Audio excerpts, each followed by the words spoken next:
Iqtidor nur bo'lsa, ta'limini yoqadigan chirog'idir. Assalomu alaykum, efirda Namangan viloyatining ijtimoiy-siyosiy, madaniy, ma'rifiy hayotiga oid yangiliklar bilan Zamin informatsion dasturi.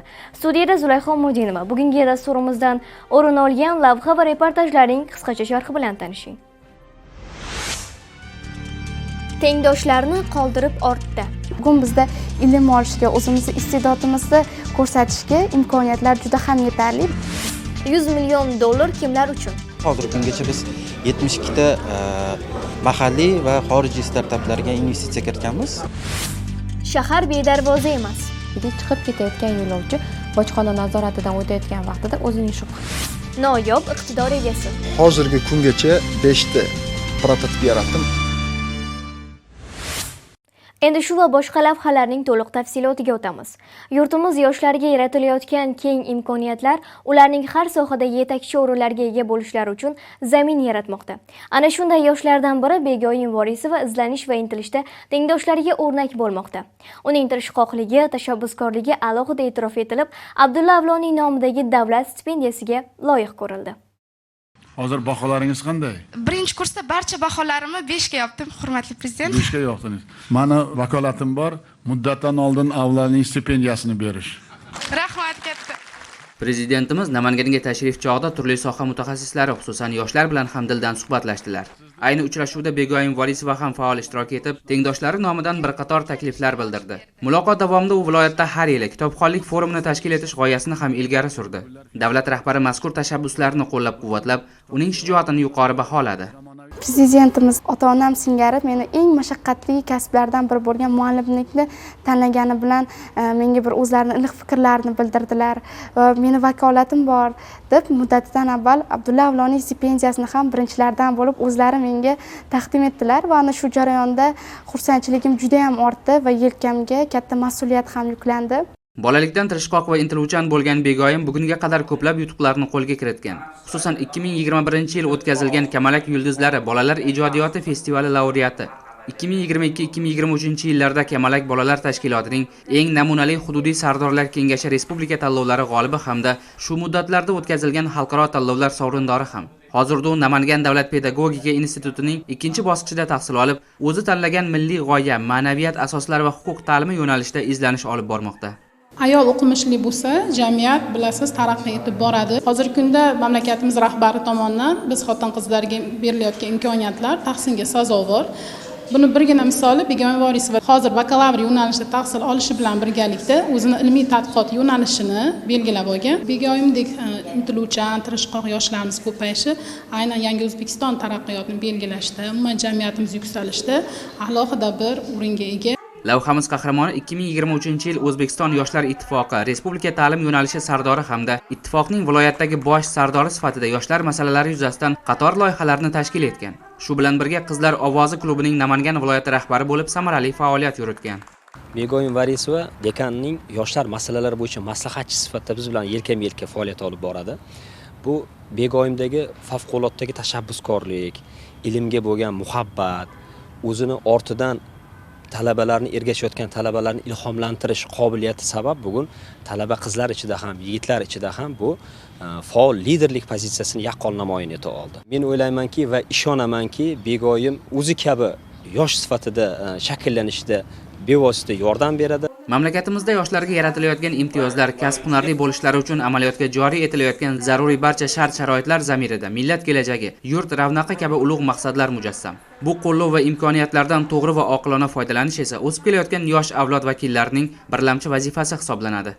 O'zbekiston yoshlari erishayotgan eng katta yutuqlar aynan davlatimiz rahbarini biz yoshlarga bo'lgan otalarcha mehri, yaratib berayotgan sharoitlarni natijasi deb bilaman. Bugun bizda ilm olishga, o'zimizni iste'dodimizni ko'rsatishga imkoniyatlar juda ham yetarli. Biz yoshlardan esa mana shu imkoniyatlardan, mana shu yaratib berilayotgan sharoitlardan oqilona foydalanish, o'zimizni ko'rsatish, o'zimizni mutaxassisligimiz bo'yicha eng yaxshi kadrlardan bo'lib yetishib chiqish oldimizdagi maqsadlarimiz biri bo'lib turibdi.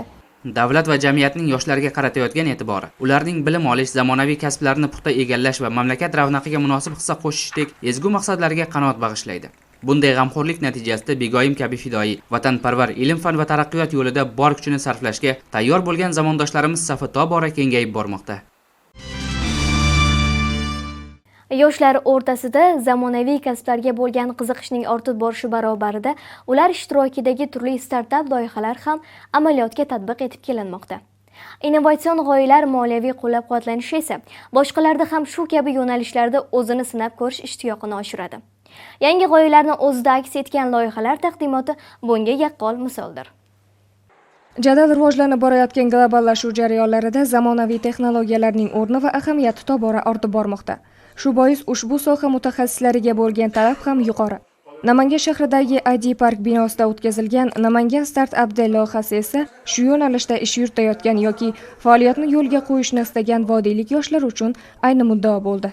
Prezidentimiz tarafidan berilgan 100 million dollarlik katta startaplar uchun qilinayotgan investitsiyalar asosan yoshlarga, mana hozirgi yosh texnologik tadbirkorlarimizni startup ideyalarini bugun ko'rib chiqamiz. 90 million, 100 million deyapmiz. Shunaqa mablag'lar Aloqa Ventures, IT Park Ventures, Yoshlar Ventures, bir necha venturelar ochildi. Mana asosiy mablag'lar bilan shuni endi rivojlantirish. Hozir asosiy bizni ishimiz o'sha startaplarni 2000 taga yetkazishimiz kerak O'zbekiston bo'yicha. Hozir 600 ga yaqin.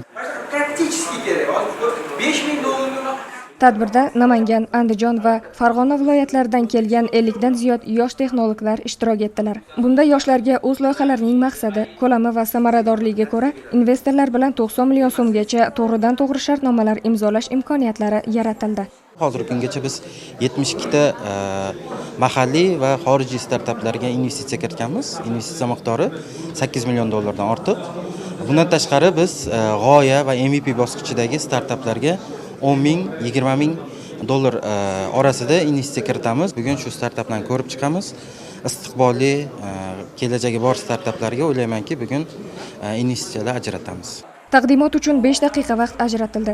Jarayonlar investor va innovatorlarning istiqbolli g'oyalari yuzasidan munozaralarga boy kechdi. Ta'lim, tibbiyot, agrotarmoq va ko'plab yo'nalishlardagi loyihalarda innovatsionligi, mohiyatiga ko'ra xalqaro va mahalliy ekspertlar tomonidan baholab borildi.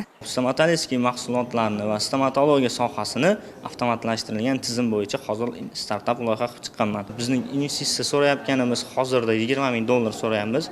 50% texnik ishlarga olib boradi. Platformani ishga tushirish uchun 20% marketing, 20% oylik tizimlariga qo'yamiz dedik.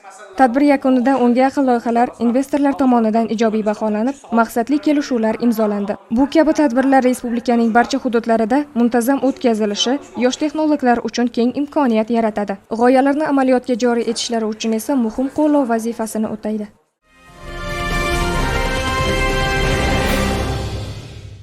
Dasturimiz davom etadi.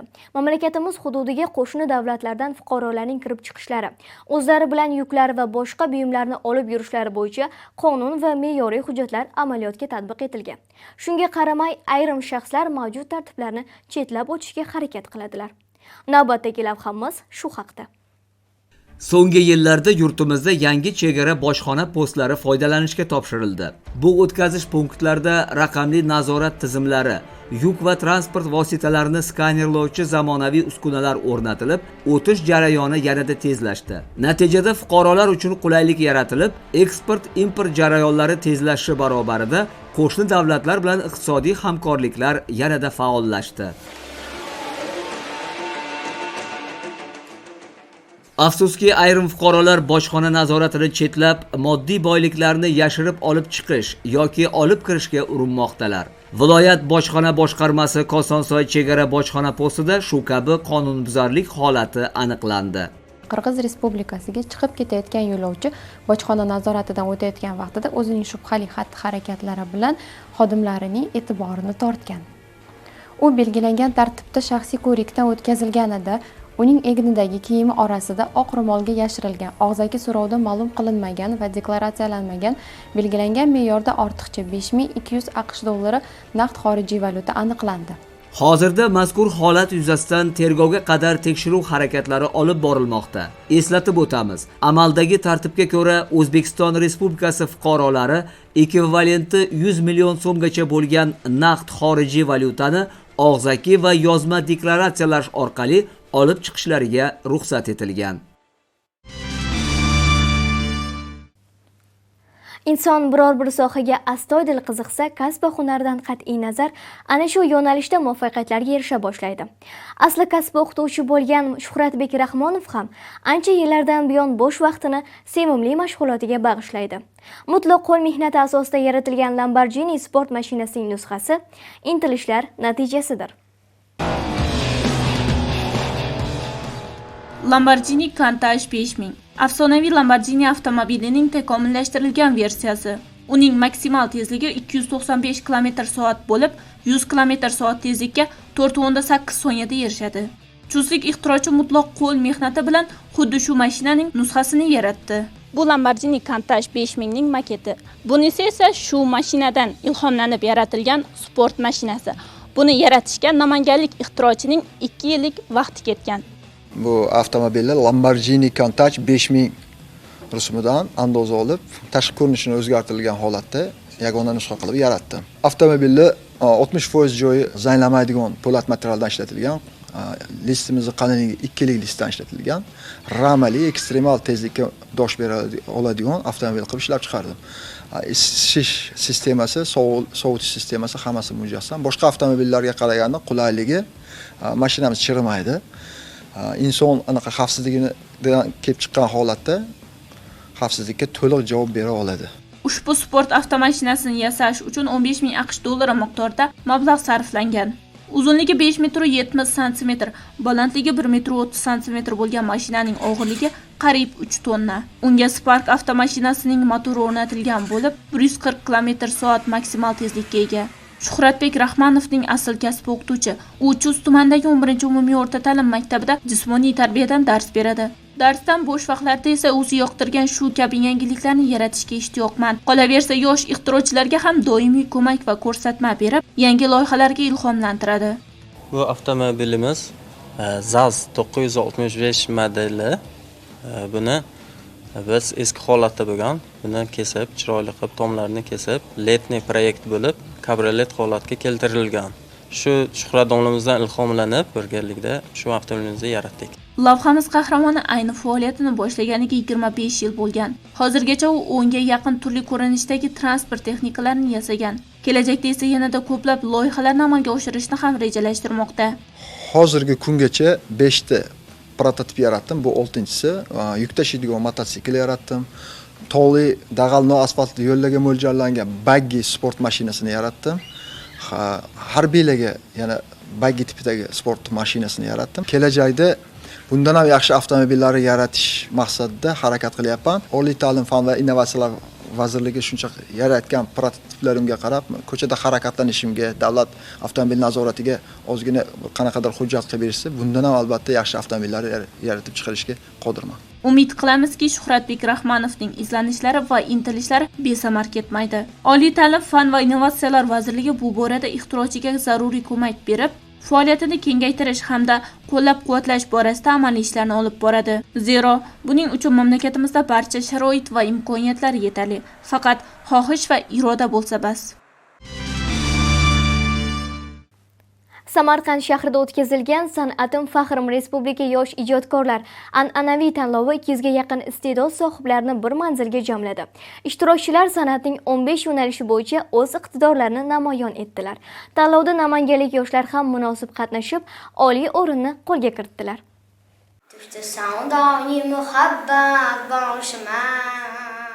Sardorbek Mirzarahmatov 8 yosh. U Norin tumanidagi 37-umumta'lim maktabi o'quvchisi. Yosh bo'lishiga qaramay, san'atning an'anaviy ijro yo'nalishidagi qo'shiqlarni mahorat bilan kuylaydi. Samarqand shahrida o'tkazilgan San'atim faxrim Respublika yosh ijrochilar tanlovining an'anaviy xonandalik yo'nalishida ishtirok etib, faxrli o'rinni egalladi. 7 yoshimdan beri ustozim bilan an'anaviy ijro bilan shug'ullanaman. Tanlovda men Kamoliddin Rahimov qo'shig'i Savdoy muhabbat qo'shig'ini aytib, birinchi o'rinda olib keldim. Kelajakda men Toshkentda bo'lib o'tadigan marhamat talantlarda Grand Prix olmoqchiman.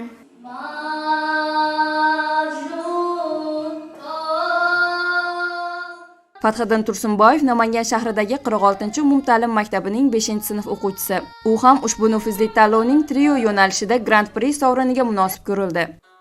Men 8 yoshimdan beri musiqada ijod qilib kelaman va mening eng yaxshi ko'rgan qo'shiqlarim Farruh Zokiyevning Mashinador qo'shig'i. Samarqandda bo'lib o'tgan San'at va faxri ko'rik tanlovida Beyonce dasturidan Lisan qo'shig'ini ijro etdim. Turli viloyatlardan 120 nafar ishtirokchi bordi va ularning ichidan men oliy birinchilik o'rinni oldim. Bu kabi tanlov va musobaqalar yoshlarning san'atga bo'lgan qiziqishlarini yanada oshirish barobarida o'z iqtidorlarini namoyon etishlari uchun keng imkoniyatlar yaratadi. Bu esa ularning kelgusida shu soha bo'yicha yetuk mutaxassislar bo'lib yetishida turtki demakdir. Sizlarga yetkazmoqchi bo'lgan lavha va reportajlarimiz shulardan iborat edi. Oldinda ob-havo ma'lumotlar bilan tanishishingiz mumkin. Ijtimoiy tarmoqlardagi sahifalarimizga obuna bo'lib, do'stlaringizga ham ulashishni unutmang. O'zingizni asrang, bizni kuzatishda davom eting. Kelgusi dasturlarimizda ko'rishguncha xayr, omon bo'ling.